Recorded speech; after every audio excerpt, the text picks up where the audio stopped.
Great สวัสดีค่ะยินดีต้อนรับทุกท่านเข้าสู่ห้อง 9B นะคะเรื่อง Corporate Social Business Unleashing the Power of Social Intrapreneurship ซึ่งในเซสชันนี้จะดำเนินการเป็นภาษาอังกฤษทั้งหมดนะคะสำหรับท่านที่อยากจะฟังภาษาไทยเรามีแปลภาษาให้ทุกท่านสามารถกดที่ไอคอนด้านล่าง Interpretation ที่เป็นรูปลูกโลกนะคะแล้วก็เลือกภาษาไทยได้เลยค่ะทุกท่านก็จะได้รับฟังเป็นภาษาไทยแปลตามที่วิทยากรทุกท่านพูดเลยค่ะ Alright, good afternoon everyone.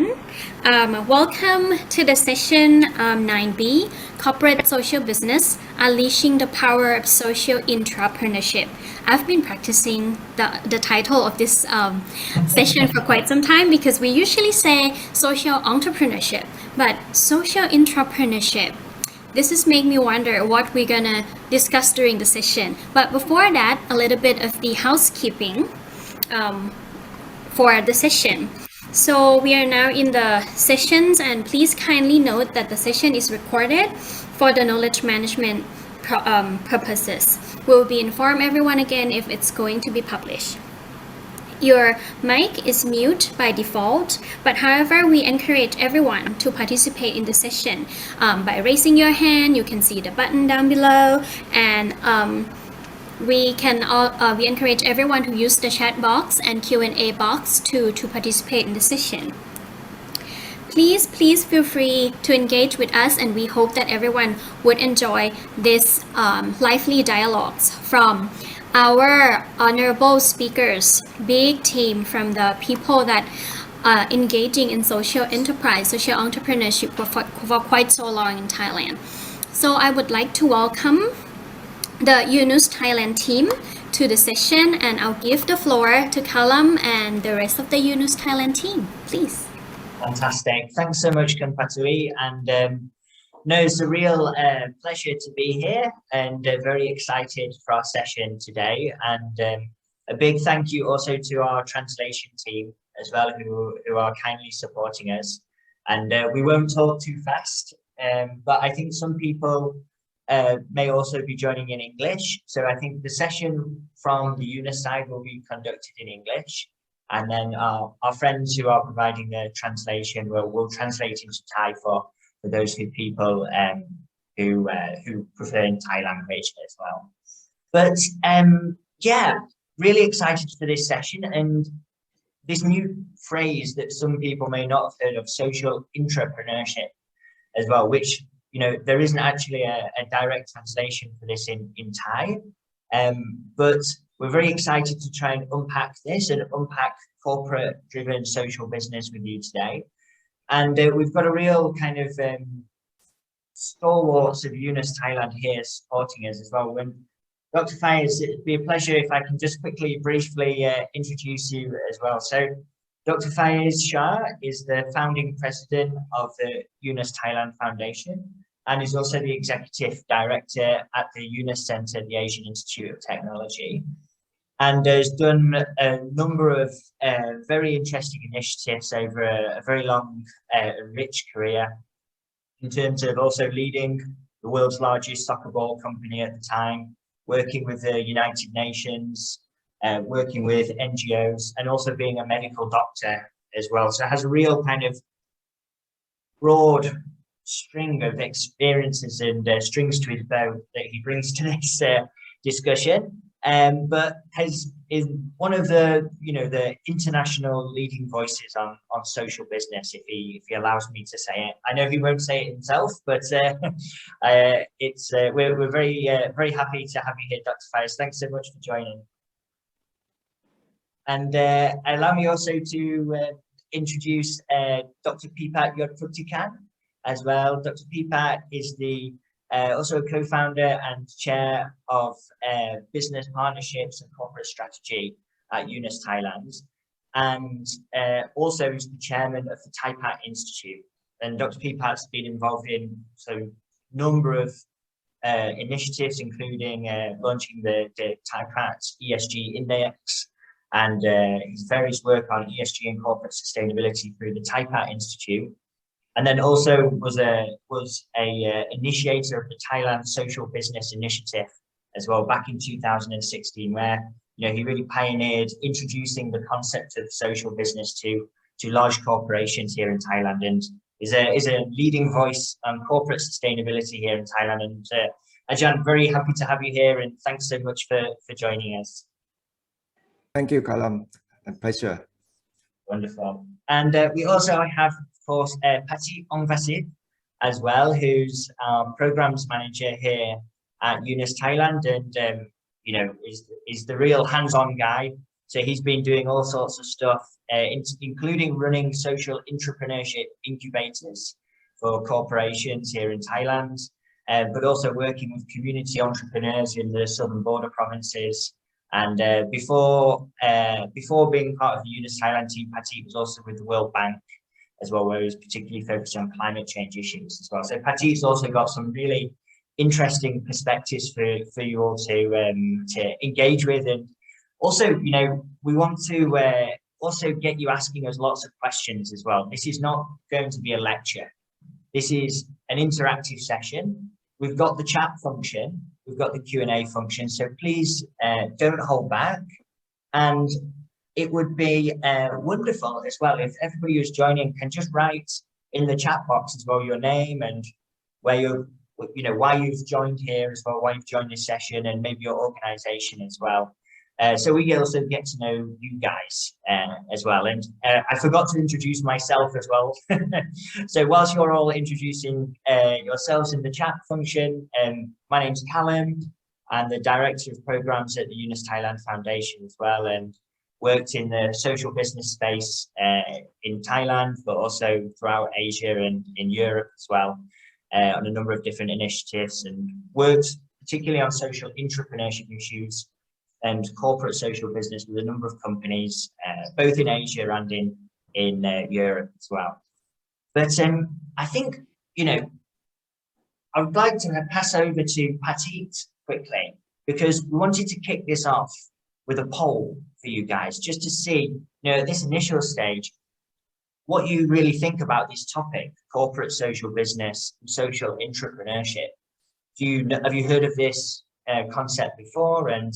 And what's your initial thoughts? And then we'll unpack this through the session.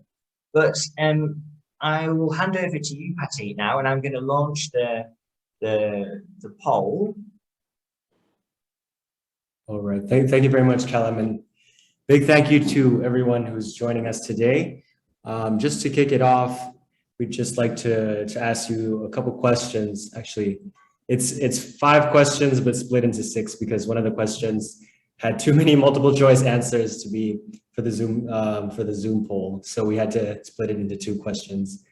But anyways, maybe in the best interest of time, we can just get it started a little bit, but these aren't very complicated questions, but it helps us to understand a little bit who everyone is, and also what are your interests and priorities, especially in this area. So the first question that we have is, what do you think a social business is? So here we just have 2 answers. Is a social business a non-dividend business that generates profit, which solves a social problem? Or is a social business a non-profit enterprise solving a social problem? So there's actually maybe one definition that we like to work with, but we would just like to see kind of how people view social business, and then kind of to get to know, what is the common understanding out there. And so from there, the second question we have is, what do you think social intrapreneurship is? As we kicked off today's workshop, I believe the moderator was saying that it's a word that we've not been using very often, is in intrapreneurship. We've been using the word entrepreneurship quite often. So we'd also like to check and see what people think intrapreneurship means. So is it 1, is it employees creating new business models and activities within existing businesses to benefit society? Or is it 2, employees supporting charitable causes? Right. Then from there, we have our third question, which is, what do you think is the main reason companies are interested in social intrapreneurship? So from our understanding of social intrapreneurship that we gave here in the second question, why do you think companies are really interested in social entrepreneurship? So here we'd like you to select the choice that you think is the most true. So do companies engage in social entrepreneurship to engage their employees, to improve brand reputation, to increase business innovation because it's a moral responsibility, or is it to increase sales and revenue? So why do companies engage in social entrepreneurship? The key difference between entrepreneurship and entrepreneurship is really just the first two letters between in and on, right?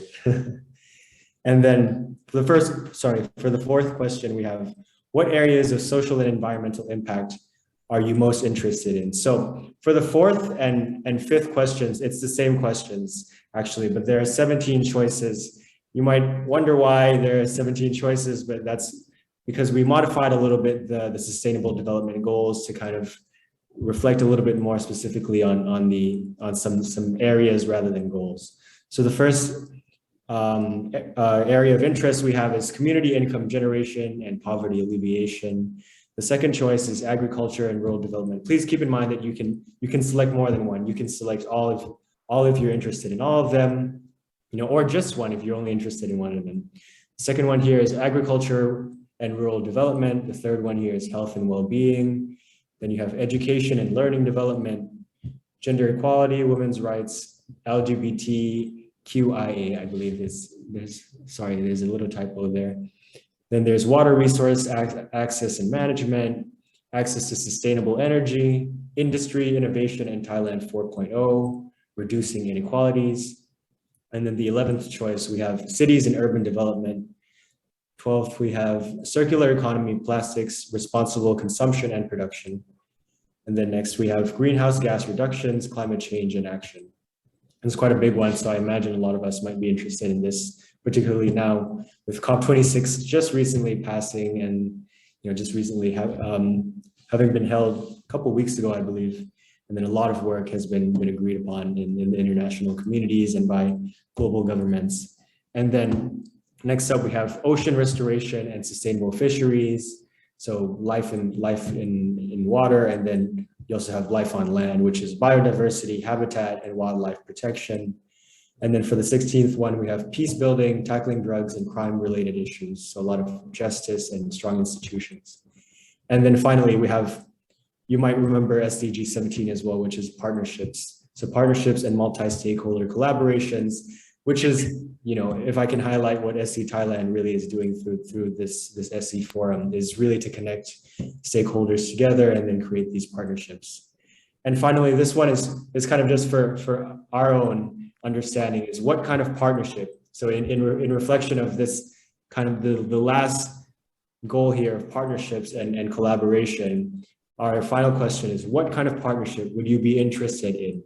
So you can choose as many as you like. So just so that we understand what everyone is really keen on pursuing. The first one is research.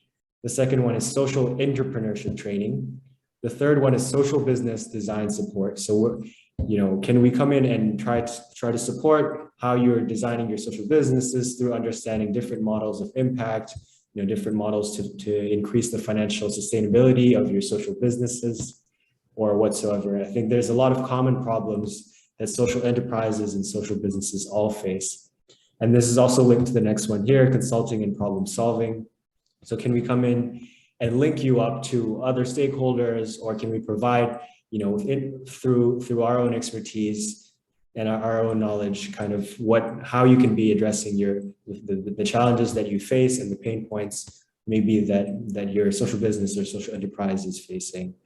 And then we also have community partnership and implementation, which is quite an important one, particularly for corporates, I believe, where this is quite an emphasis. And then we also have social impact monitoring and evaluation.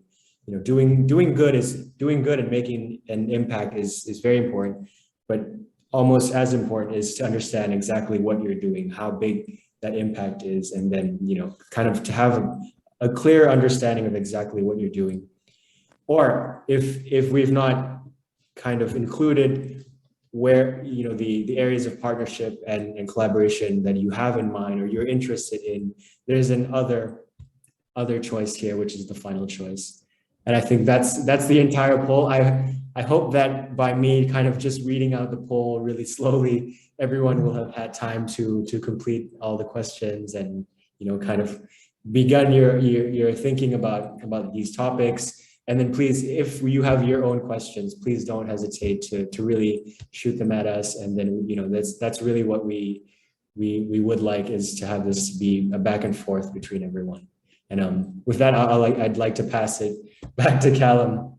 Callum, all yours. Thanks, Patty. And I see we've got 85% of people have completed the poll, which I think is not a bad way. So I'm going to end the poll now.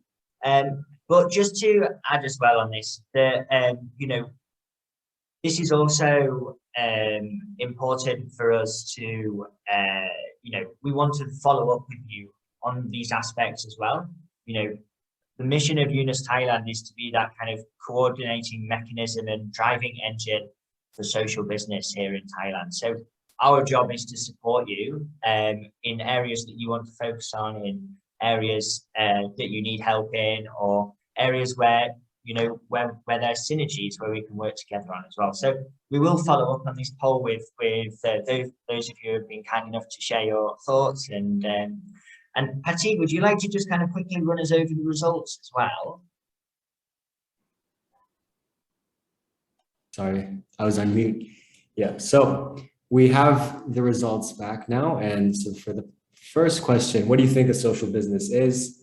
Is it A, a non-dividend business that generates profit, which solves a social problem, or B, a non-profit enterprise solving a social problem?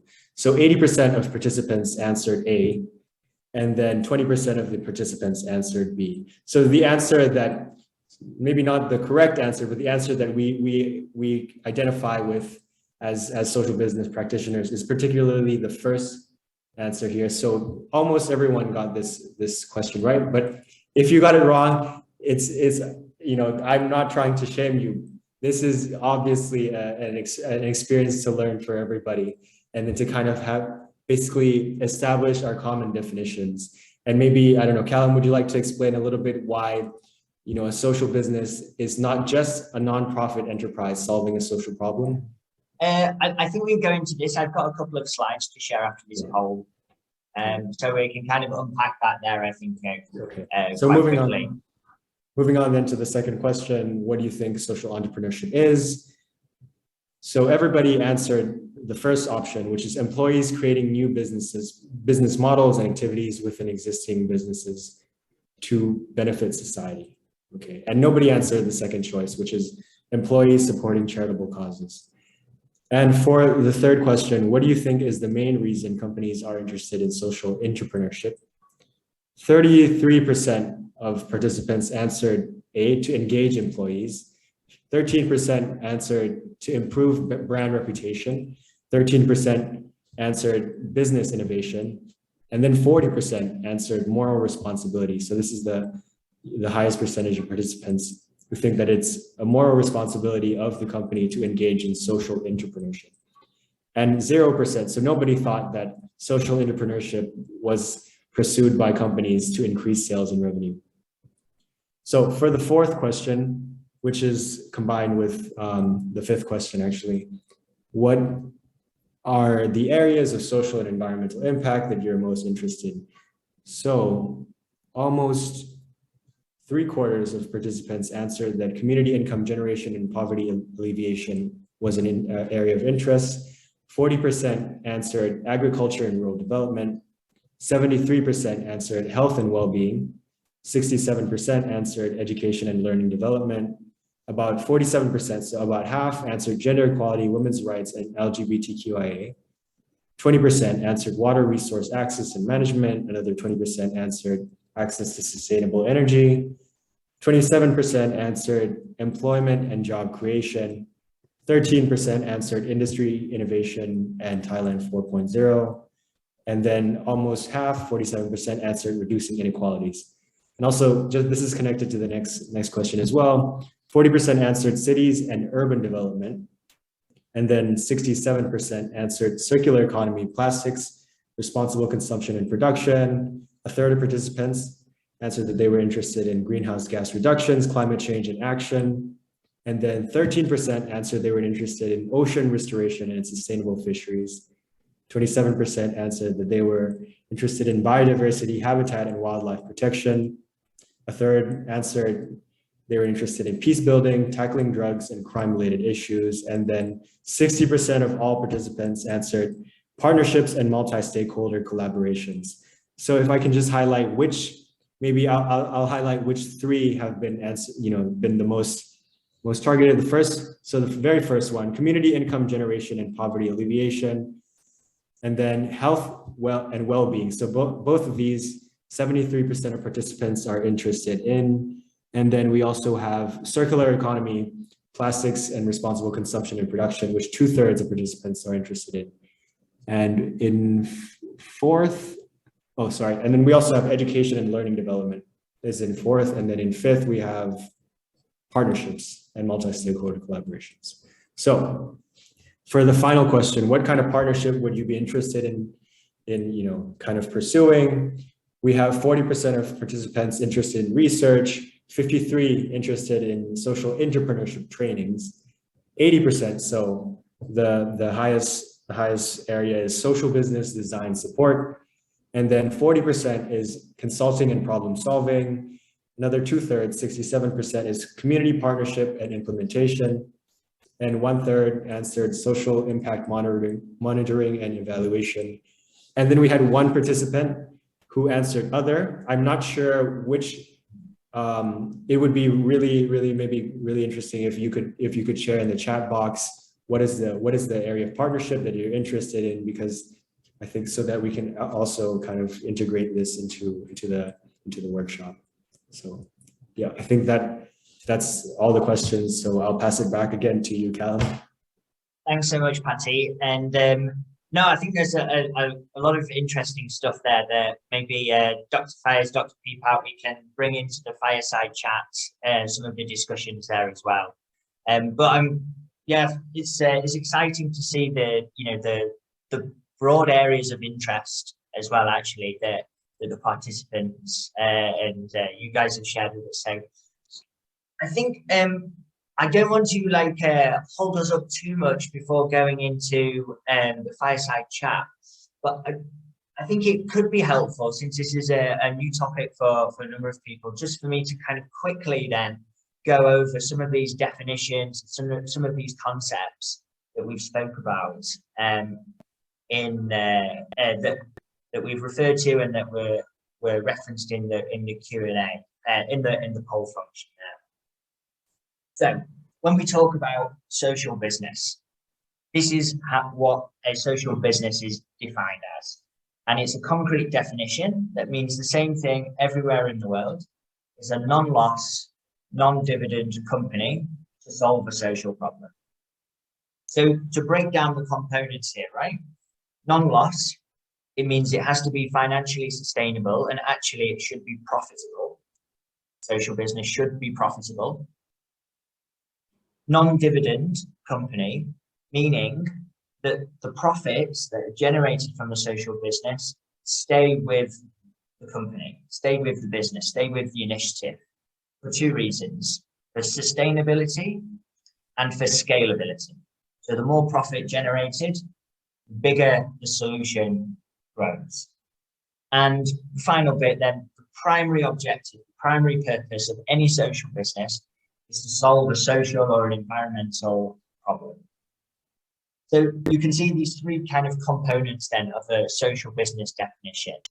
And you can also see below here, we're trying to maximize social profit, but we're also making sure that we are completely self-sustainable as well. And we can repay any investment that's been put into the social business as well. And the 7 principles of social business, which kind of guide any social business, whether that's a startup or a corporate social business. But the first one, as we mentioned, the objective is to overcome a social or environmental problem, not to maximize profit. Right? So profit is part of the social business, but the objective is not to maximize profit. The objective is to solve a social or environmental problem. It needs to be financially and economically sustainable, as we've mentioned. Investors get their investment amount only back. Right? So an investor does not enter into a social business trying to get a significant returns, as venture capital, conventional venture capital is searching for. And then when the investment amount is paid back, the company profit stays with the company for the expansion and its improvement, as we've mentioned. Gender sensitive and environmentally conscious. These are key principles that should actually be in any business, not just social businesses. And workforce gets market wage with better working conditions. This one here is also important because on one side, a social business should not, be, running off volunteers. It can in initial stages, and there's always, roles for volunteers and supporters, but it should be run as a sustainable, operational company, basically. This relates to the sustainability, the long-term sustainability of the venture. But on the other side, also, you can't have a non-dividend company, but paying huge salaries to the directors and stuff. So because that's warping the purpose and the objectives of a social business. So market wage is an important point. It's also to do with attracting talent. So if a social business needs to have a multinational CEO work for them, then a multinational CEO salary should be offered for that person. So just a key point there on workforce and market wages. And then the final one, which is the most important, do it with joy. If it's not good fun, if you're not invested personally into the social business you're doing, if it's not something that you're personally getting satisfied with from day to day, then it's also not going to be sustainable to do this as well. So these are 7 key principles of social business that are really good to have in the back of your minds. And then just social business versus social enterprise here as well, right? So social enterprise, as we know, is a very broad concept, and it means different things in different places to different people. And within a social enterprise, you have some NGOs, who are basically have some form of income generating activities. And you also have, for-profit, profit maximizing companies that have a social purpose built into them as well. But the primary objective is profit maximization. So within social enterprises and within the social enterprise space, there's many different things. And this is not saying, critiquing any different aspect, but social business sits slap bang in the middle. And it's a concrete definition. It means the same everywhere. And, as we've mentioned, should be profitable, should be financially sustainable, and the profit should be reinvested back into furthering that social mission.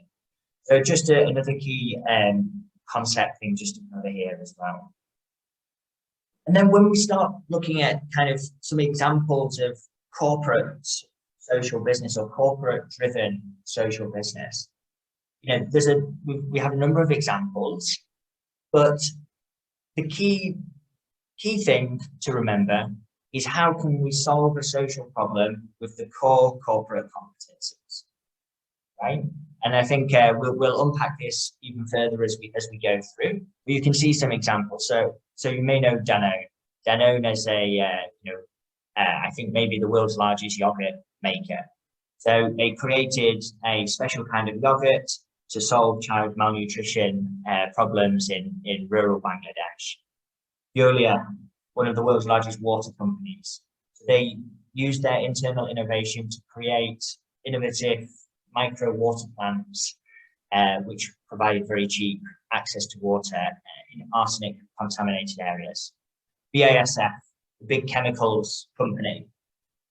And they use their in-house innovation to innovate on mosquito nets so that they were much more durable, using the chemicals that they have from their core business to basically provide malaria nets as well. And then Intel, Grameen Intel as well.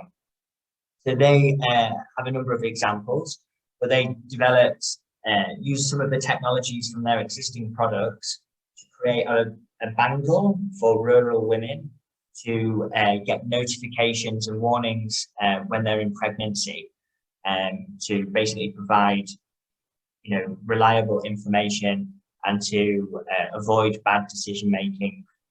When women think they have a problem, but it's actually a normal part of the pregnancy process as well. And then Grameen Yukigini Mataki, which very they work on the kind of the bioengineering areas as well, and they've developed a mung bean cultivation, particularly supporting refugee communities. And we can possibly just quickly dive into one concrete example as well, which is a very nice example from France called Optique Solider. So Optique Solider basically targets and identified a group of people in France who have the presbyotic problems with their eyes, and basically they do receive health insurance. Health insurance is highly accessible in France, but the cost of this treatment is not covered by their health insurance. So 600,000 people in France fall within this category. And what they basically did was they created a social business, a corporate-driven social business. This is part of one of the world's largest glasses companies, to basically innovate a product that was down to a price point that could be covered by health insurance, and then collaborated with different players within the optical value chain to create this product, and then provide vouchers in collaboration with their health insurance companies, so that basically at the end cost for the user was not was zero, because they were not going over that threshold of 120 euros that their health insurance covered. So this was an example, again, coming back to that core competency, one of the world's largest glasses companies, identifying that for this specific group of people, this specific problem, that they can use their product innovation to solve that problem, but still within a financially sustainable model. So the cost of the product, cost of development, cost of operations is still covered within that 120 euros that the company gets paid on the health insurance company. But the impact for the final user, for the final customer, is that they get their glasses for free, and therefore having a major impact in France on accessible eye care. And so, as we can kind of see this, and I think Dr. Pipa will also kind of touch on this too, but when we're talking about corporate-driven social business, then it's not something that comes just from the CSR departments. This is something that needs to be also a company-wide initiative, and really is beneficial as well for C-level, CEO buy-in, to provide that top-down kind of vision and emphasis as well. Whereas when corporate-driven social business initiatives are solely focused within CSR departments, it often means that the level of integration within the core business area is limited, and it can become more kind of activity-based rather than integrating the core corporate competencies into initiating that. But it's also important, as well, as you can see here, often there's a key role for partnerships as well in developing these social businesses with corporates. You can see there's that table of examples. These were all different joint venture initiatives between the Yunus network and large companies. And so to then go then, if we're talking about corporate social business, then the question is, who is doing this corporate social business? And this is where, we're excited to kind of introduce into the discussion the concept of a social intrapreneur. So a social intrapreneur is an entrepreneurial employee who develops a profitable new product, service, or business model that creates value for society and their company. And, social intrapreneurs are applying their entrepreneurial capacities to help their employers meet the sustainability commitments and create value for customers and communities in a sustainable way. This comes from the Stanford Social Innovation Review. So it's quite a broad definition. And maybe Dr. Faiz also has some thoughts on this in the fireside chat as well. But broadly speaking, this is a good idea and good place to position what a social intrapreneur is and what's their role within this broader corporate social business landscape. And then just wanted to quickly share as well some of the business benefits of corporate social business and social intrapreneurship as well. This was actually done by part of our Yunus network, and this was the largest ever study on social intrapreneurship done in collaboration with the World Economic Forum. And, people were asked, what's the benefits of social intrapreneurship? So in the first category, sales, customers are more likely to purchase products because of its sustainability features. Customers said they would be ready to pay more for a sustainable product. So developing sustainability products, also can increase the sales and can increase the popularity of corporate products. On the marketing and brand side as well, more than 85% of people who responded said that social intrapreneurship differentiates the corporation from its competitors. And 86% said that they agree to a great extent that social intrapreneurship leads to corporates being perceived as a more innovative company as well. So a lot of this stuff is quite obvious, but it's been backed up with, rigorous data as well to actually prove that this is the case. And, there was a number of different influences as well. 11% of respondents were more likely to say that a corporate is an innovative company after watching a social intrapreneurship related content versus core product video content. So there was they were shown two different videos to compare this. And then now on the human resources side as well. So there was some really interesting data that came out of this aspect too. And, there is a positive correlation between employee engagement and entrepreneurial skills and creativity, which is something really to think about as well when we're imagining, who a social intrapreneur is and what they do. And also, interestingly, the people who participated in social intrapreneurship activities, they had a higher level of entrepreneurial skills as well. And also they were significantly more likely to be engaged and to report high employee engagement scores on surveys as well. But I really like this last point as well. Respondents who value generating revenue as much as solving social problems have a higher average employee engagement score than respondents who value one or the other. So this is really interesting because, what we're basically saying is that social intrapreneurship is also a more effective way of engaging employees than your kind of corporate volunteering and CSR activities as well. So that's quite an interesting finding. And then there was some very resounding aspects on the product management side as well. 96% of people said the environmental impact today of a global corporation is important.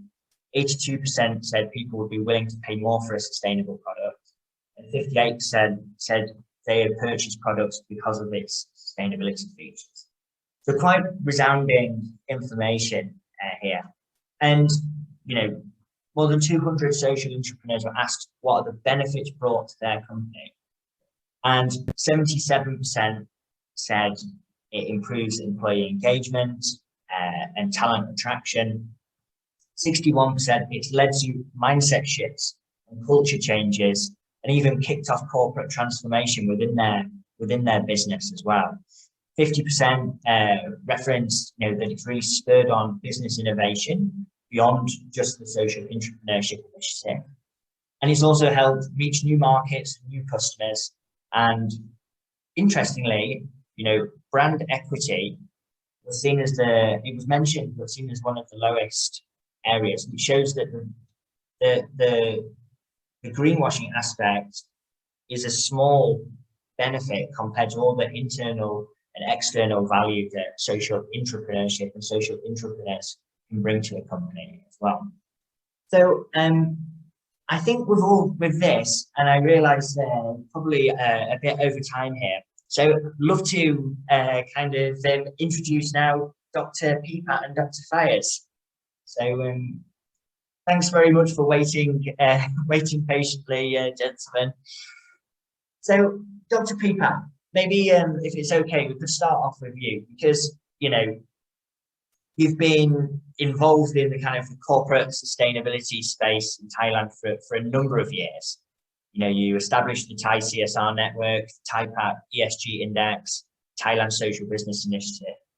Well, from your experience, what potential do you see then for corporate-driven social business here in Thailand? Okay, thank you very much, Callum, and thanks for the organizer to have me here. And I had a few slides like to share. So if we can, yes, okay, thank you.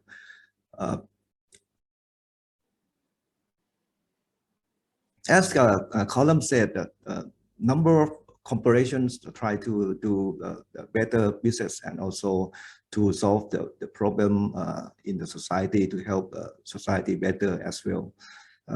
We had a number of terms appear nowadays that corporations need to be involved. If we were back to about 20 years ago, we come up with the idea of the ethical practice, corporate social responsibilities, and so on. I think all that terms or those terminologies has their own stand. I don't think that when we come up with a new idea or the new term, we have to devaluate or obsolete those previous idea. This session, I like also to share those kind of concepts as well. But before to do that, why we are interested in the corporations, this slide indicates that if we look into the resource or the income from various sectors, comparing between corporations and governments or among non-profits and foundations, the size matters. In terms of the income or revenues, I had a number that figure out from listed company in Thailand that just only this first half of the year, 2021, combining the revenue of the 700 listed company in Thailand is account to amount of 6 trillion baht.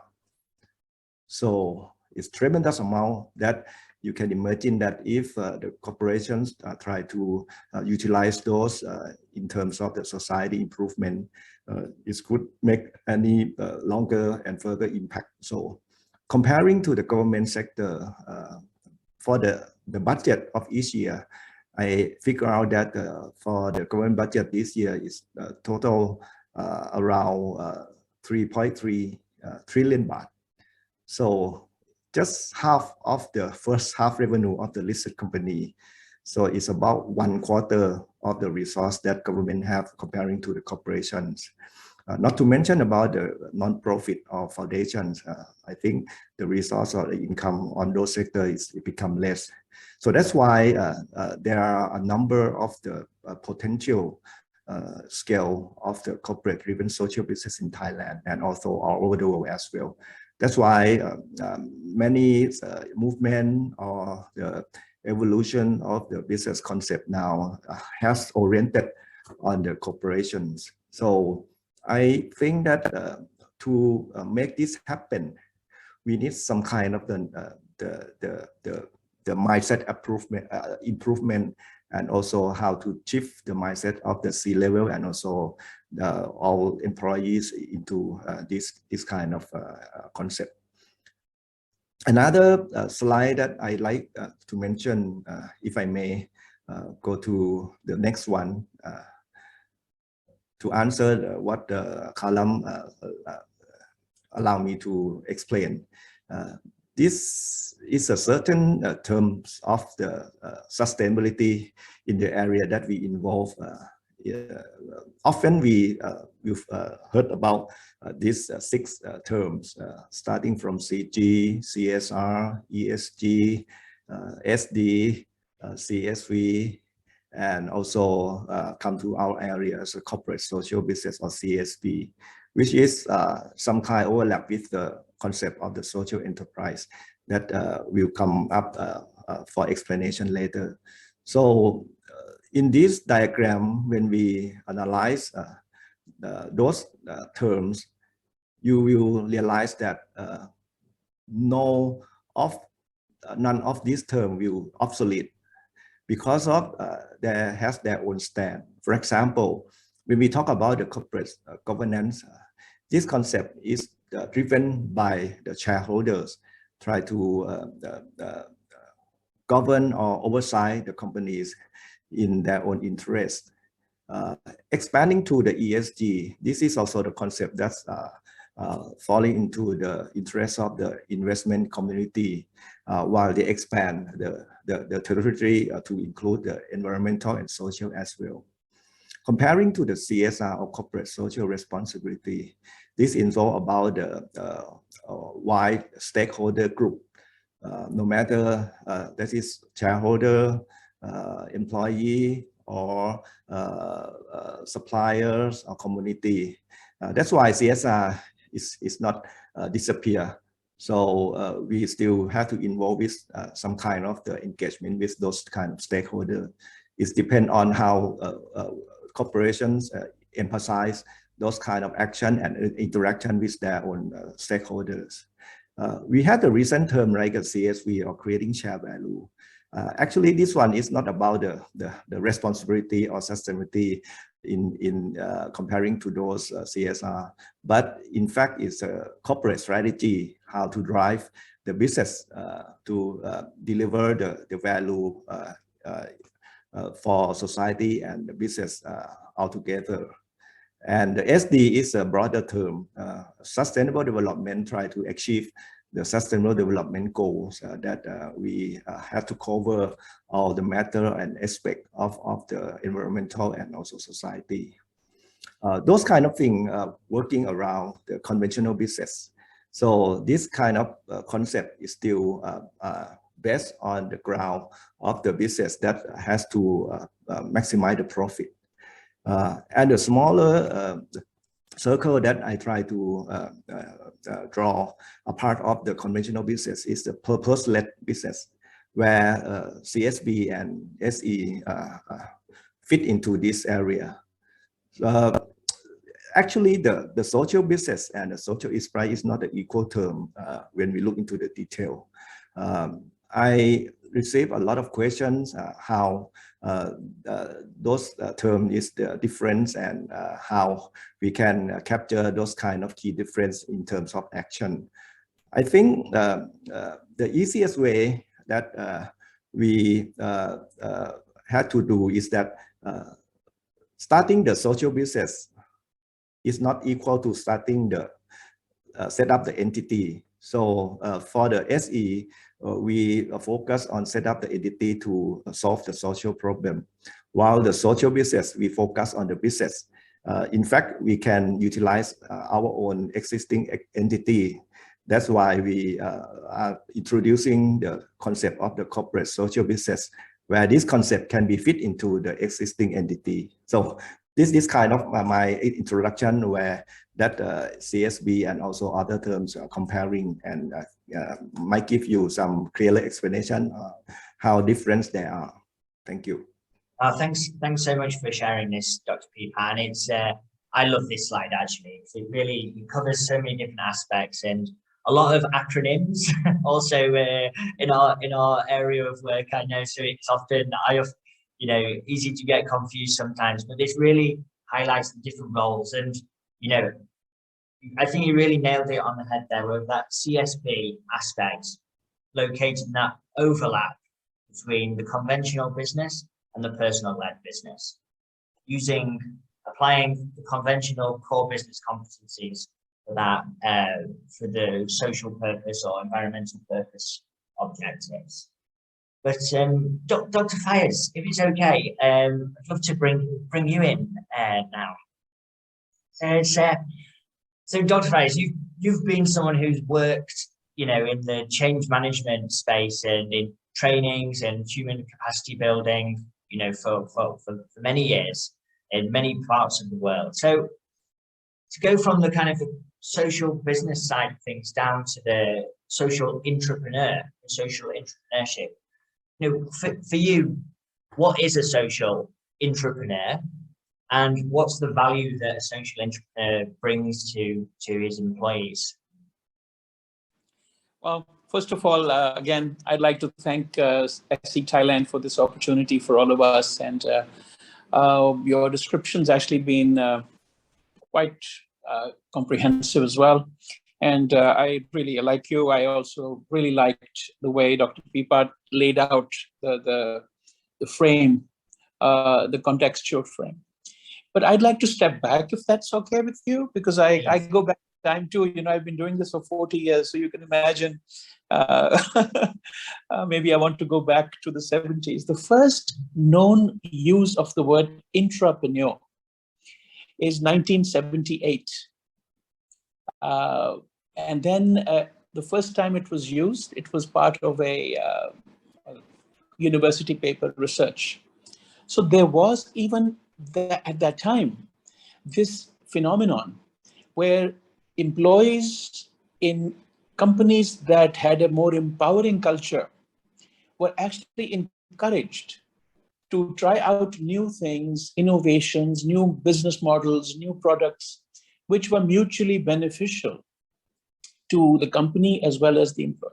So the idea of intrapreneurship or corporate social business has been around for a while. But as this whole conversation about sustainability, about internal innovation, it's also the word corporate entrepreneurship is also since 1985 being in use for various times. But as the corporate sector has matured, becoming more inclusive, more employee-centric, more responsive to customer needs, keeping an eye on their license to operate, the word intrapreneurship has also grown. So rather than now being mutually exclusively used, as Time magazine used it in 1985, it's now become a very specific idea where companies empower employees to think out of the box, and they build on synergies so that profits can be made and shared. So business hasn't lost its primary function, which is to generate profits, create margins, but it's become a much more empowering and a much more exclusive, inclusive discussion, where employees are actually encouraged to leverage the core skills, the core capital of a company to generate benefits that can be mutually shared.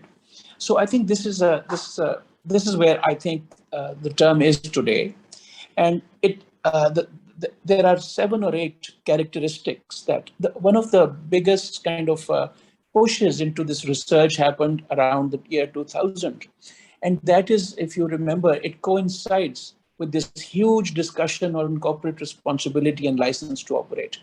And this huge idea that, and also the expansion of the digital environment, where real-time information, where access to what was considered to be corporate, closely held information about customers, about supply chains, about competitors, everything came out on the open.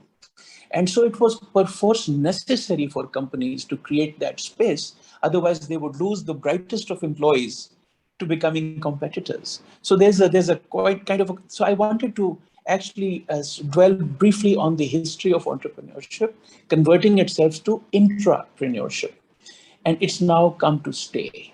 And now companies are actually encouraging, and you know that Yunus Thailand is working with some of our major national corporates, multinational corporates actually in Thailand, to mainstream some of the values that Dr. Pipa just mentioned. But I'd like to also very quickly say, because I think the dimension of human development, change management, and the dimension of resilience in the face of uncertain or VUCA environments also places corporate entrepreneurship into a very important dimension. It is now a resilience strategy for companies. The more employees think about alternatives or new business models or new products or new markets or new approaches to markets, the more resilient a company becomes using the same resources that it already has. And it actually allows for the employees to become much more, as you pointed out in your slides, actualized, saying that, yes, they are contributing to something important. Now, latch that on to another popular phenomenon that's happened at the same time, which is, as you pointed out, people wanting to do well for society, people wanting to contribute to society. So there is a normal nexus of this innovation, this brilliance, and this desire to do well. And that's where corporate social business or corporate social entrepreneurship finds a home. But let me also say that this is really just the very beginning of a very exciting phase. So this is the time to get into corporate social internship in entrepreneurship, because there are people looking for answers, but there are very limited competition out there. So anybody that channels and the enormous amount of resources that corporates have, as Dr. Pipa mentioned, a small fraction of that put into entrepreneurial ventures for social impact could actually transform corporations for the future. And the Forbes lists 5 skills for entrepreneurships, which you all know instinctively, but maybe they don't appear on lists very much. The first one is an awareness of what's going on, a general environmental awareness of where corporate or business is heading. Not every employee has that in a company, but a few of them are able to map trends, and they can see literally into the future where things are going, particularly the digital revolution that's taken place, particularly the mobility constraints that are holding conventional supply chains today hostage. So the second thing is people must be able to learn to challenge the normal. Well, COVID has helped us. COVID has already pushed us into challenging the normal like never before. It's also people who not necessarily have the skills themselves, but are able to identify other people who have the skills necessary to innovate and challenge the normal and marshal them. And finally, there is this thick-skinned resilience that some employees have, where failure means not a personal crash in their life, but an incentive to try again.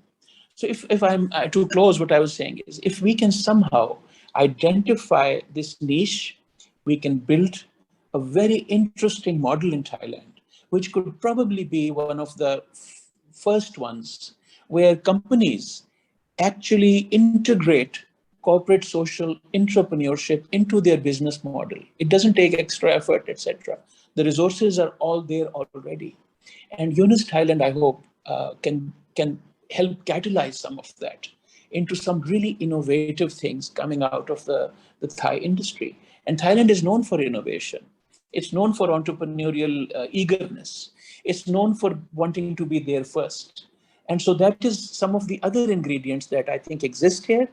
And with what Dr. Pipat has said, if we can somehow bring that together among companies, and Yunus Thailand provides that vehicle as we speak, with academic, with corporate, as well as community linkages, which are very strong. So I think this is time for a really new, a very ripe and a very timely revolution of sorts, I think.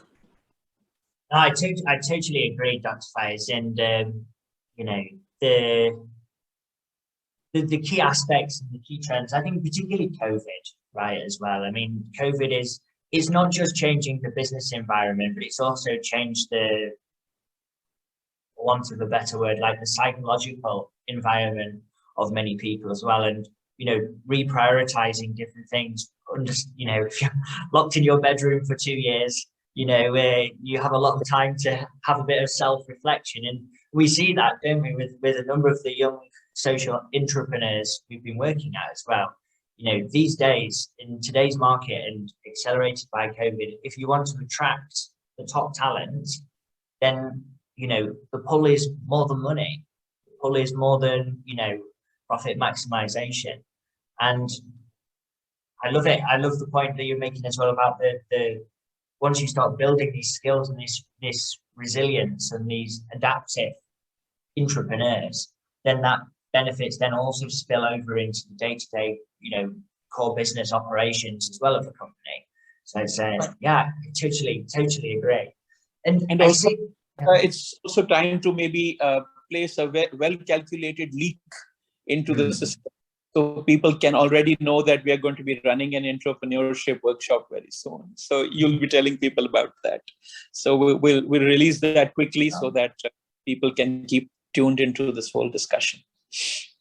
So I did see in the audience, Tanawat had your hand raised, but then I saw it go down again. So Tanawat, if you want me to unmute you, feel free to raise your hand again and jump in. Maybe in the meantime, though, maybe Dr. Peepak. So I think we've established in this kind of discussion, then hopefully, you know, the value that social intrapreneurship, the value that the corporate-driven social business can bring to Thailand. So from your perspective then, what are some key action points, you know, for the ecosystem, for Thailand, for companies, for us as actors to really, you know, start changing,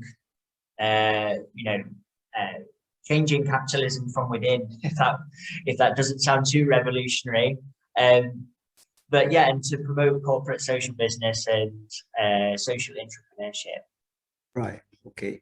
I'm quite very excited what Dr. Fai said, that the concept of the social entrepreneurship is come to the time that the corporations have to focus, and also if the corporations need to do some good work with the society in a way that they can utilize resource of their corporations in the full scale.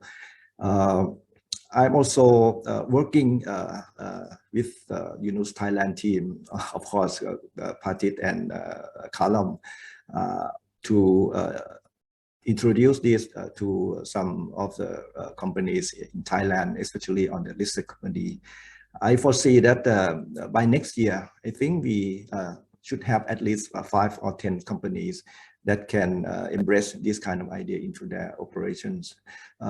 Follow with Dr. Fai said that the role of Yunus Thailand to mainstream this kind of concept into the core business. So what we analyze further down is that when we want to mainstream those, we look down into the both upstream and downstream in the corporate value chains. So Yunus Social Business also just recently released the manual we call the Social Procurement Manual that focus on the upstream side. Instead of the company has the same own idea that they look to the community as beneficiary, while the corporations try to change their mindset to turn the role of the community from beneficiary to the suppliers of their value chains. So in this case, I think we are looking for the corporation to modify their own value chain by including those kind of beneficiaries into their suppliers in those value chains. So on the upstream side, I think the implementation or the in-action idea is quite clear. For the downstream side, we are also working to let the business can release their own idea by developing the new products and service, including the new business model. So as Column explained about Danone, Veolia, or the other term that Grameen are doing in Bangladesh, I think we are quite sure that we should have those kind of concept happening in Thailand as well. So if I may have the next slide in my session, I think you can see back to the previous slide a little bit. Yes. I think the corporate driven social business is not the new concept. We actually try to create the social benefits from core business of the corporation. So instead of the corporation has to reinvent the new idea, new resource, or the new people, they actually can utilize the existing resource, including people and process in their own operation to cope with the social business idea. And by using their core business, I think they already has their own expertise. They already has the asset that they can leverage. So it's not so difficult comparing to set up the new entity or to start up the new business. With this one, I think the company can implement the corporate driven social business by day one. And over time, if they are doing well, I think the social business concept will in turn help them to create the commercial value of the existing business as well. So I think this kind of thing is the idea that's very exciting, and I think we are quite keen to pioneer those kind of concepts into Thai listed company in the next year. Next slide, please. Yeah, we just drafted the framework to identify the corporate social business opportunities. We just only make it simple by providing the business lens. I think this one is the way that corporate created their own business strategy. We need to incorporate those kind of social business into their existing strategy to become the emerging one that will help them identify the new market, the new product, and the new service. Combining with the social lens, this is quite also the challenging one because of there are a lot of social problems and social issues nowadays. How we can help corporations identify which social issues that they should engage with. It doesn't mean that a company has to do all social issue and try to solve those kind of social problems. We need to help them identify the proper one and the one that appropriate to their own expertise and their own asset. And another lens that we are likely to help corporations by the Yunus Thailand law is that we are going to develop some kind of the capabilities to help the corporates utilize those existing one and also embedded the new one from their partners. So from those three lenses, I believe that we will come up with the area that one corporations can identify the appropriate corporate social business opportunities in their operations. This one, I think we are also excited to do in the next year as well.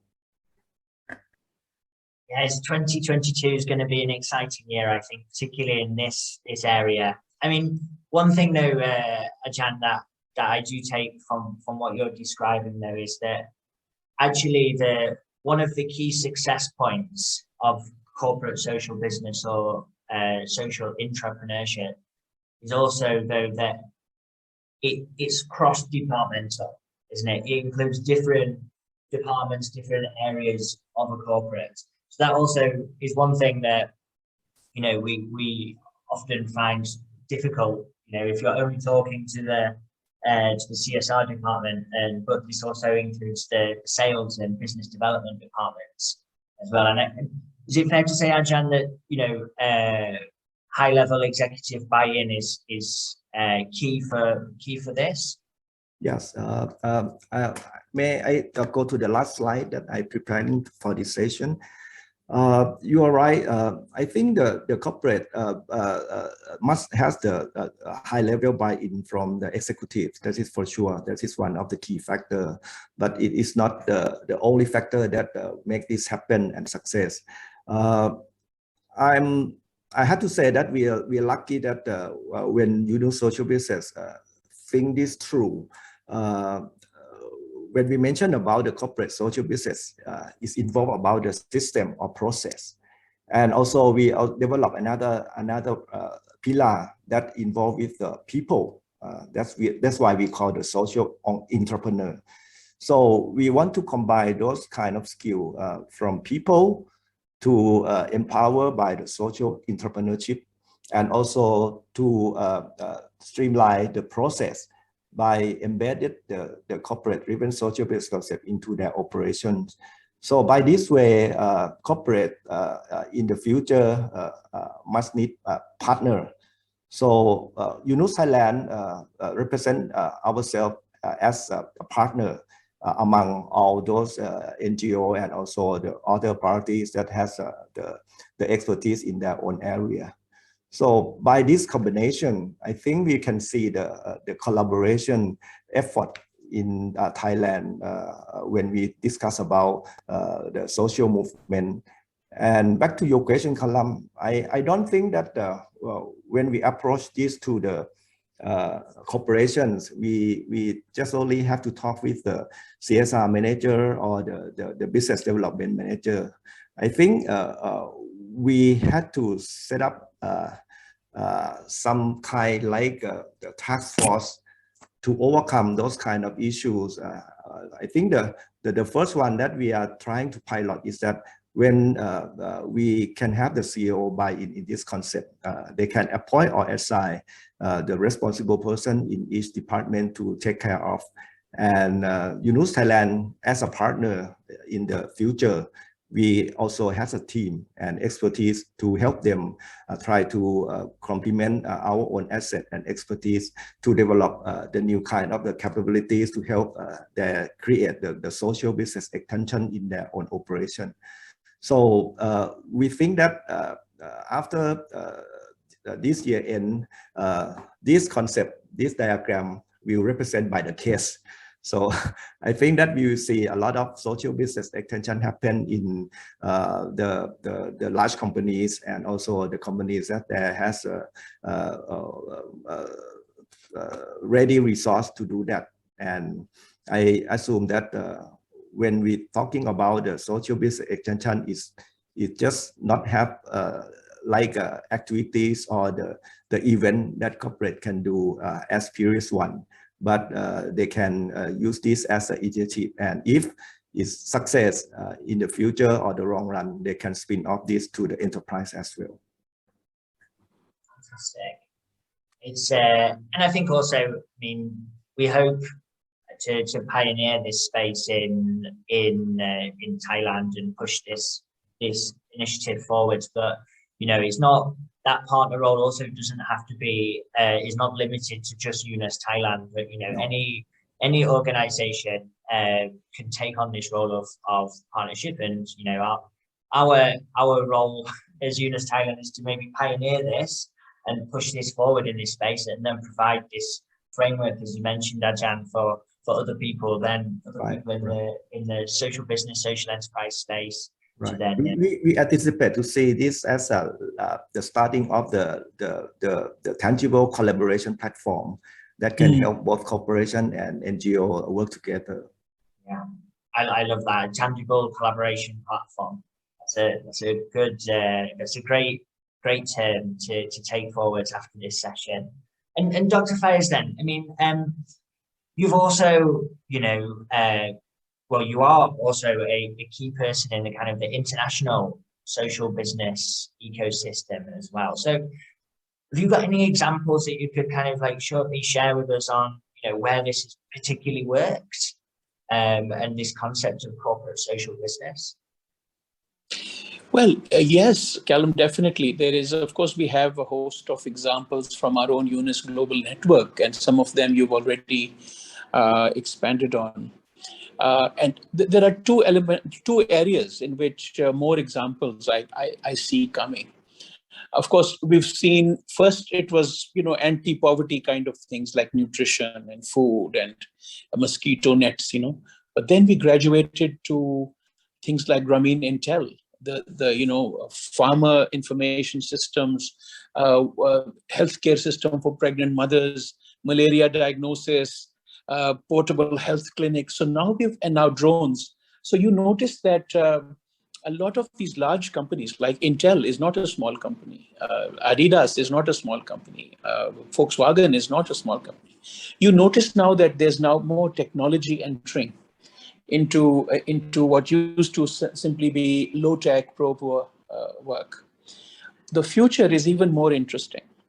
As Professor Yunus has mentioned, that because of the severe mobility constraints that the world will continue to have for the next few years, the digital space, the digital innovation space is going to expand very much faster to fill the need for you know, mobility pressures on supply chains.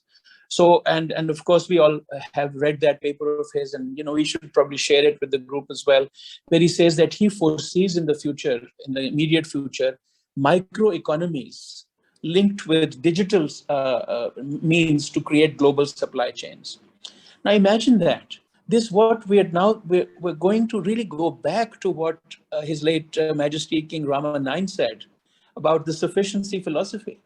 We're literally forced by time to rethink the idea of local micro-entrepreneurial ecosystems which are digitally cross-connected across the world.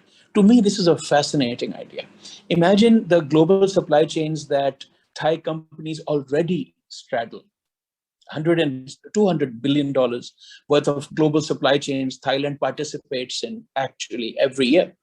So now, constraints of mobility, we could now look inward, create micro or small social businesses driven by large companies which have their supply chains integrated, but their value chains expanding again across through digital means. So I'm looking forward to listening more to Dr. Peepat's ideas on how we will leverage this tangible cooperation platform to not only look for small, quick fix solutions in the community, but local enterprise that can be leveraged through global supply chains. Now, if you look at that, look at food, look at processed exports of food and seafood, look at textile, look at home consumer goods, look at all the stuff that Thailand actually exports. And they are made in large factories spread all over, concentrating large numbers of people in one location. Imagine a distributed supply chain, a distributed value chain, where large companies actually go down, create much wider supply nets, and then consolidate them. I would like to give one example from my past life that you mentioned in the soccer industry.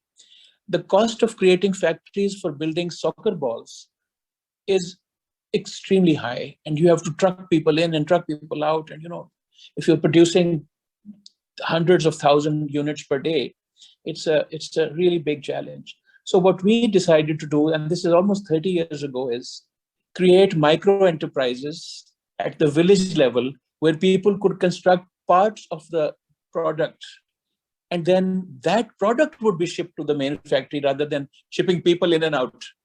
So by doing that, we were able to, in one truckload, collect partially finished products from dozens of factories, bring them into one consolidating factory, convert that into one certified product because it made quality assurance easier, and export much larger volumes with much fewer defects right from a centralized processing facility. So even 40 years ago or 30 years ago, pressures of mobility made us create this small business. So we had a trucking business, a shipping business, a packing business. So all those things we have actually seen done before in pre-digital times. Imagine what the digital economy can do to us. So I think there is much more than examples. I would like to present the potential of collaboration that Dr. Pipat has just mentioned.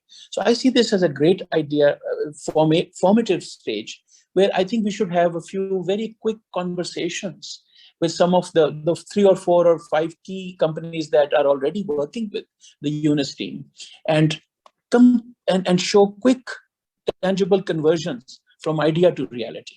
And I'm excited by that. Yeah, me too. And I mean, you kind of touched on it there, Dr. Faiz, but you know, give us some action points as we kind of close this then, and then we move towards the the Q&A session. And I will promote everybody to panelists so we can all kind of engage in a roundtable discussion. But Dr. Faiz and Dr. Pipat, if both of you could share, particular action points that, I think us as Yunus Thailand actually should take forward into 2022 to promote corporate social business and social interest. If you allow me to quickly inject 3 words: engage, educate, and empower. That is our working philosophy, right? So I can see potential in each of those. We are already engaging through this kind of platform, SE Thailand and our friends. So let's continue to create more frequent interfaces between, and these can be related to problem solving or just plain idea sharing.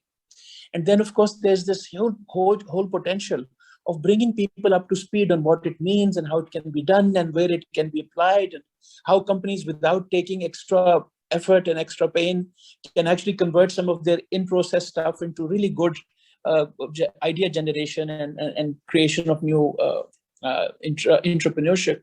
And then, of course, the idea of empowering, where you include more and more employees, bring them into interface with each other. So I can see, and I know Dr. Pipat has excellent ideas on that already, that I can see that the engage, educate, empower approach that Yunus Thailand lives with could be the platform to get our next steps in place. And Dr. Pipat, I see you nodding along very actively to Dr. Faiz's words, but some original points from you as well. Yes, I totally agree with Dr. Fai that those kind of 3 words will embrace us to get a success with collaboration with corporations. And I like to add my plan that if I may, we actually are working with some of the companies via our network, like ESG platform. So what I can contribute that I think we might also try to link the benefit of the corporations that try to utilize their own resource by articulating their own ESG stand into this kind of communities. So I think with this kind of combination, what the corporates try to contribute on the ESG aspect, and we can introduce the CSB, corporate social business concept, tie into their own interests. I think by this way we can possibly have a number of the companies to working with us. So the only thing that I like to add, my last word, maybe the 4-1 to Dr. Fai, is that we are in the position to help or enable the corporation to utilize their own resource for making the society better. Yeah.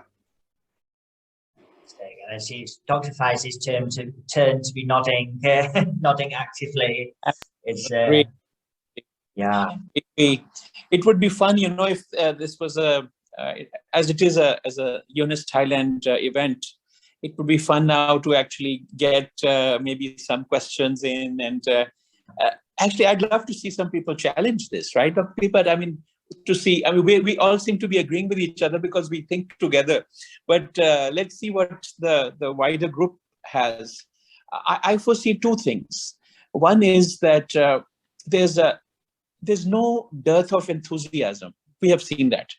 But there are some doubts about definitions and clarity. We always, any conversation we start with, people wish to know more about things.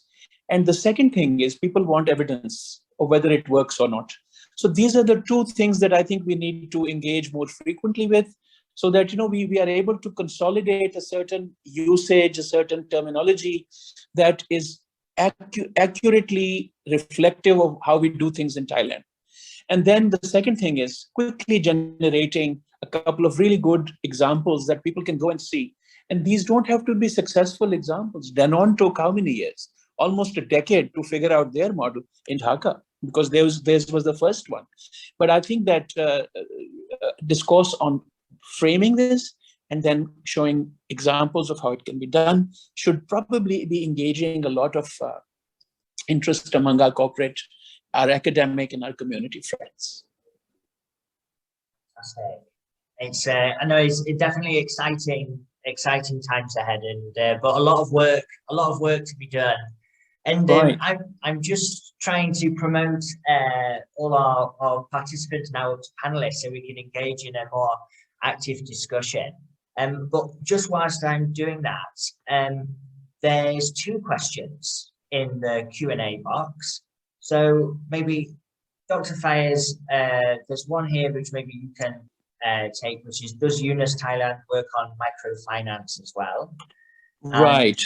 Dr. Yes. Pipa, I might need your help in reading the other question in the Q&A box. Callum, I think the other question is not a question. It's a comment about how there was an accident with, you know, he didn't mean to ask a question, but he was updating his Zoom, I believe. Okay, no worries, Kantanawa. Since I've already written in a brief comment, as you can see. So yes, very much so. Microfinance is still one of the strengths of the global Yunus network, and it works in Latin America. Grameen America works in the US. There's work in Greece. There's work in mainland Europe. So microfinance has actually become quite a first world phenomenon also, because it addresses vulnerable communities which are strapped for finance, and also where systems of banking and collateralized lending are very rigid, and so microfinance still has room. So if there's any questions, feel free to please ask them.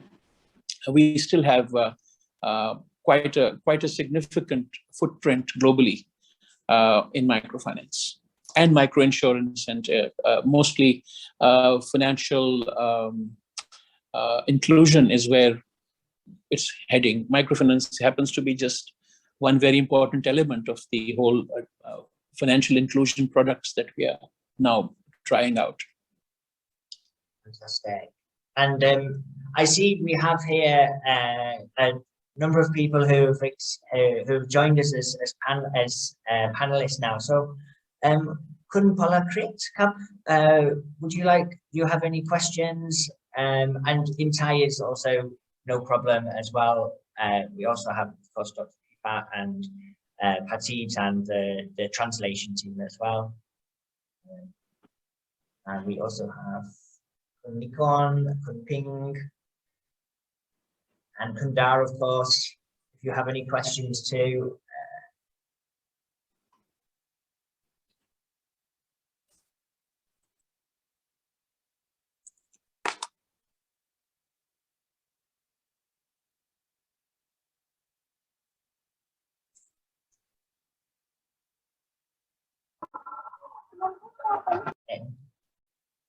Anybody have or everything was super clear and you're all completely convinced? It's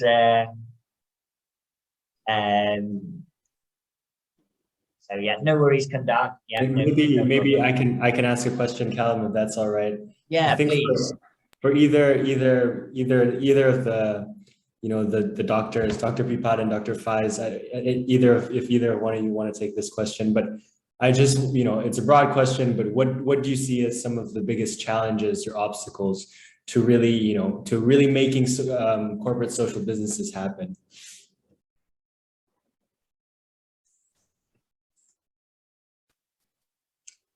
The difficult go to doctor. It's a good question, but difficult to answer. I think nowadays every sector has a role to play. So as you may see in recently COP26, many participants and audience has also both admiring and also critique on those. I like to take a short word from one of the participants there. I think the problem or the most significant challenge on implementing this is that I don't think we don't have plan, but the problem is that how to make that plan into action.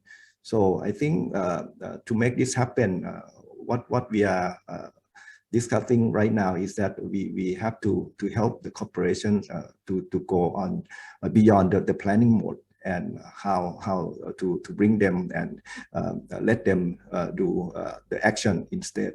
So I think we need to act, not plan. I absolutely right. Again, I think I'll take the easy answer. In literature, at least, and some of the practices that we've, and all four of us here probably can attest to that, is that there are two major bottlenecks or major obstacles to moving from planning to doing.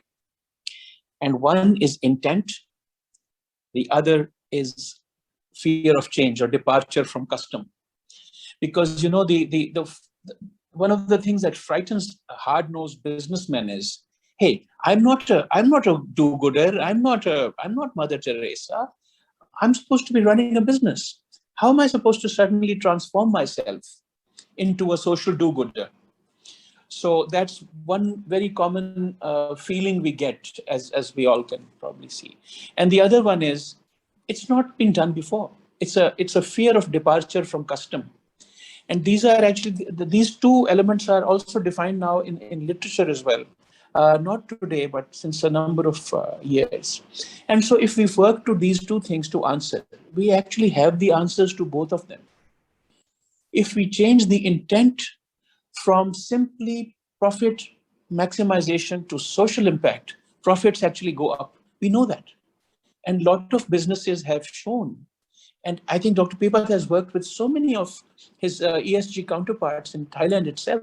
So the examples don't come from other countries.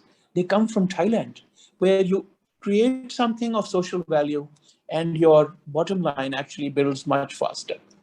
You get better trust from communities, you get better trust from customers and so on. So the intent actually has been proven. You change the intent and the business model is enhanced. The second thing is departure for custom. Well, COVID has told us that departure from custom will happen. If we don't do it, some other cataclysmic event will come, some regulatory change will come, some new alliance of politics will come, some huge technology will come, some way of doing business will change, and then we will be forced to run after the change. We should actually now be talking about creating that change model. So if these two major bottlenecks are looked at from our context, I would like to sound upbeat and say, we're actually in a good place in Thailand. We have most of the pieces of the puzzle or recipe ingredients in place. We have intent and we have some experimentation with resistance to change. And we have a partner in Yunus Thailand, in Thai part, and so many other very capable enablers in the ecosystem. So I would say, let's take that first step. Let's agree to meet and let's unpack some of these things. And you know, maybe by next year or end of next year, 1 or 2 models will be visible for other people to reflect on. And I'd like to throw in Rosabeth Moss Cantor, who everybody's heard about. I mean, one of the most preeminent social scientists of the last century. And she said that there are 5 steps to change, and they're integrated. First is to mobilize.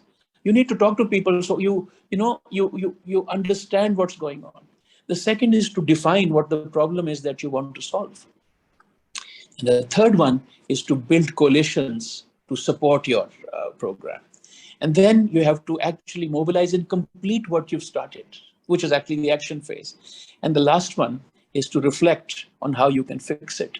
Now, this is not somebody who was an entrepreneur or an entrepreneurship guru. This is social change expert.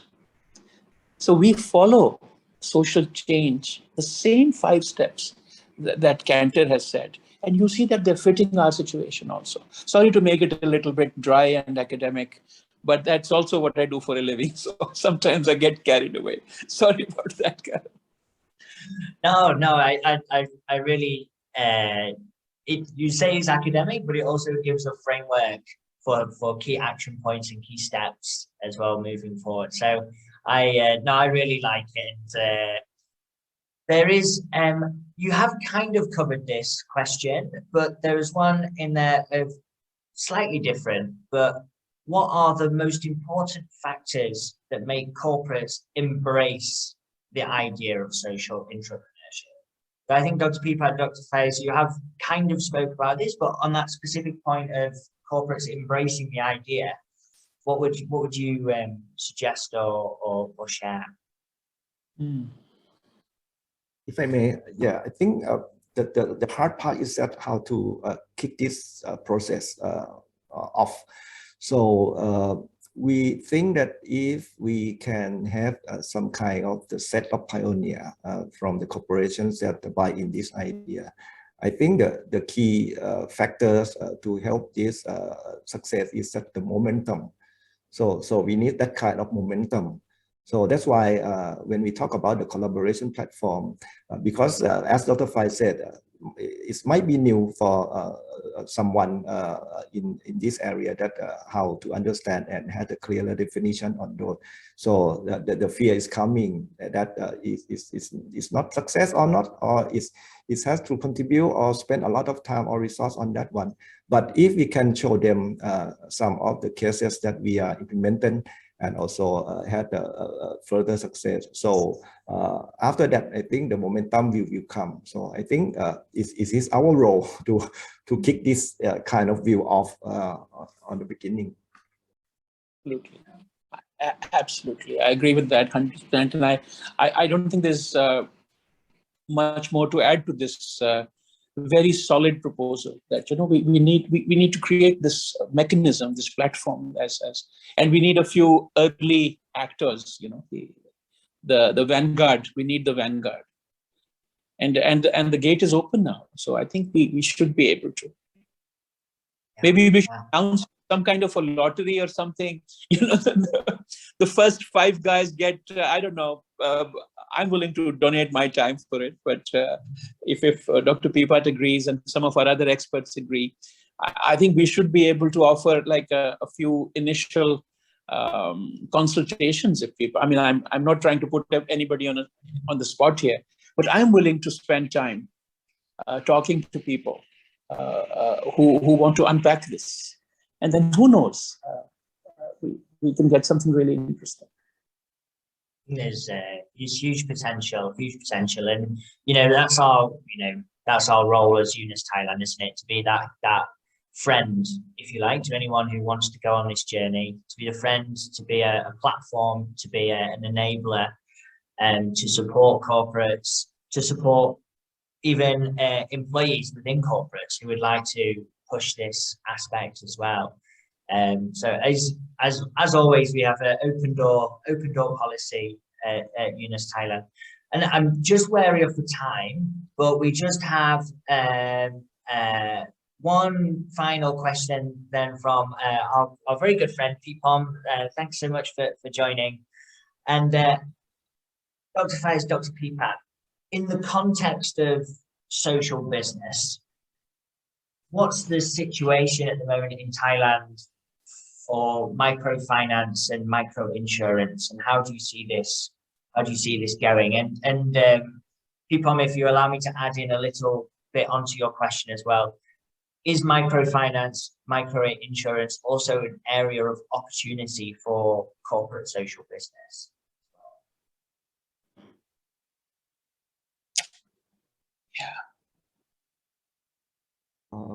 I think the question is quite a number of of tasks that we had to overcome.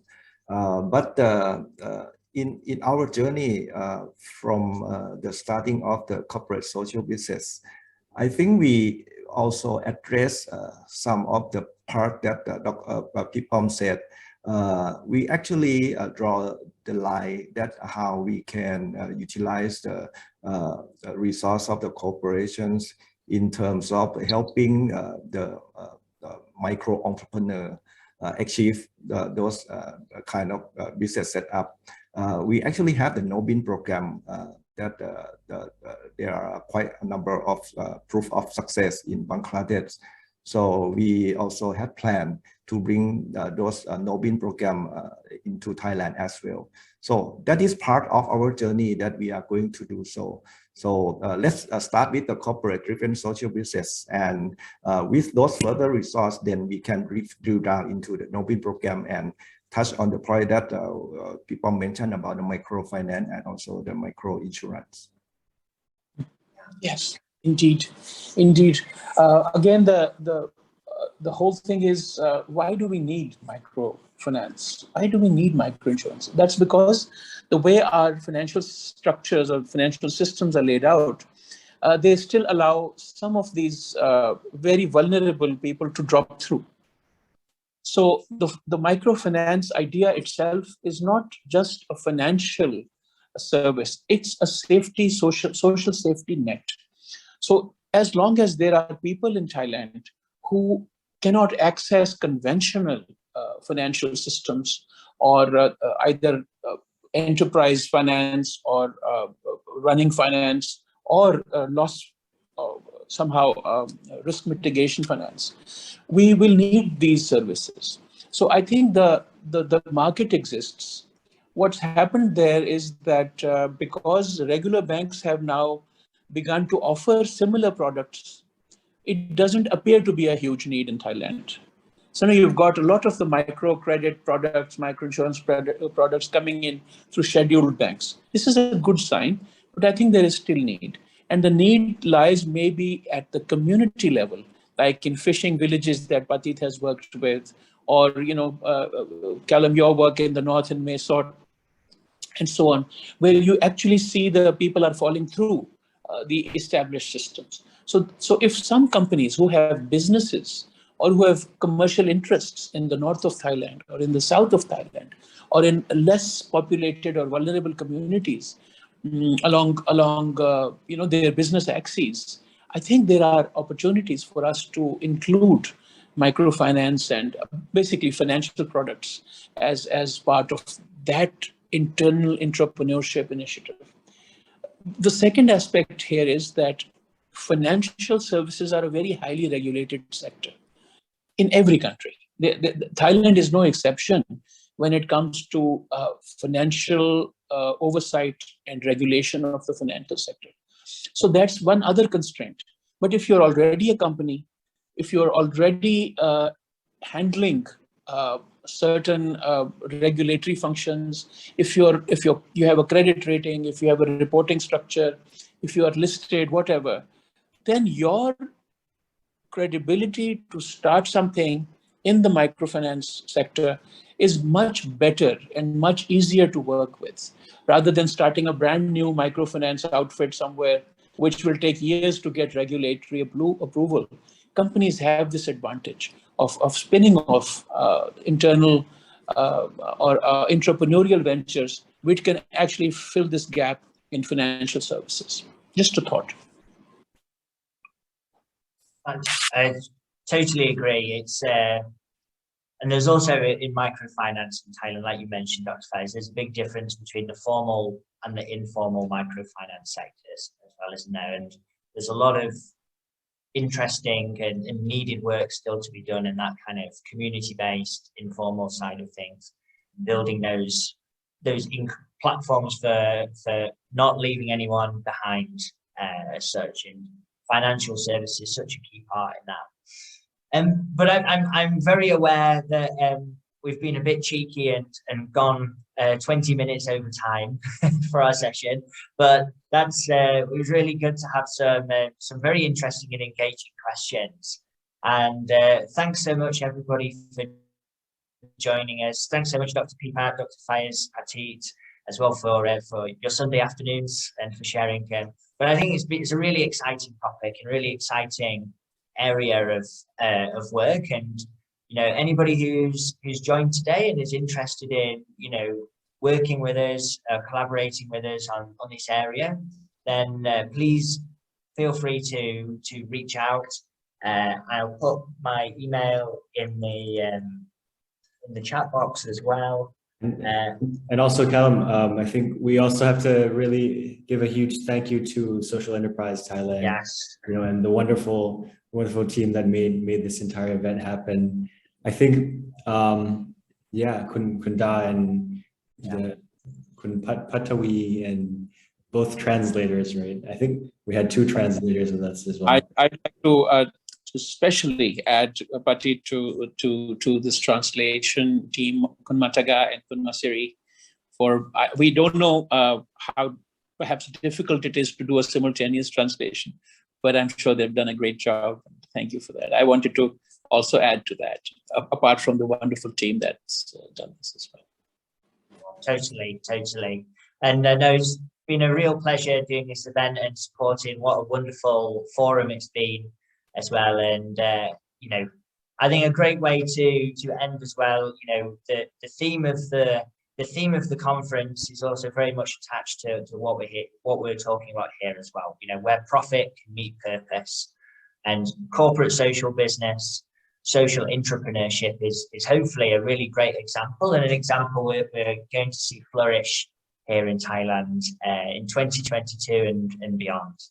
But with that, thanks again everybody for joining. Thanks again Dr. Faiz, Dr. Pipa, Patit, and I think I hand over now to Kun Patawi. And again, really appreciate all the support and the platform as well that you guys have provided.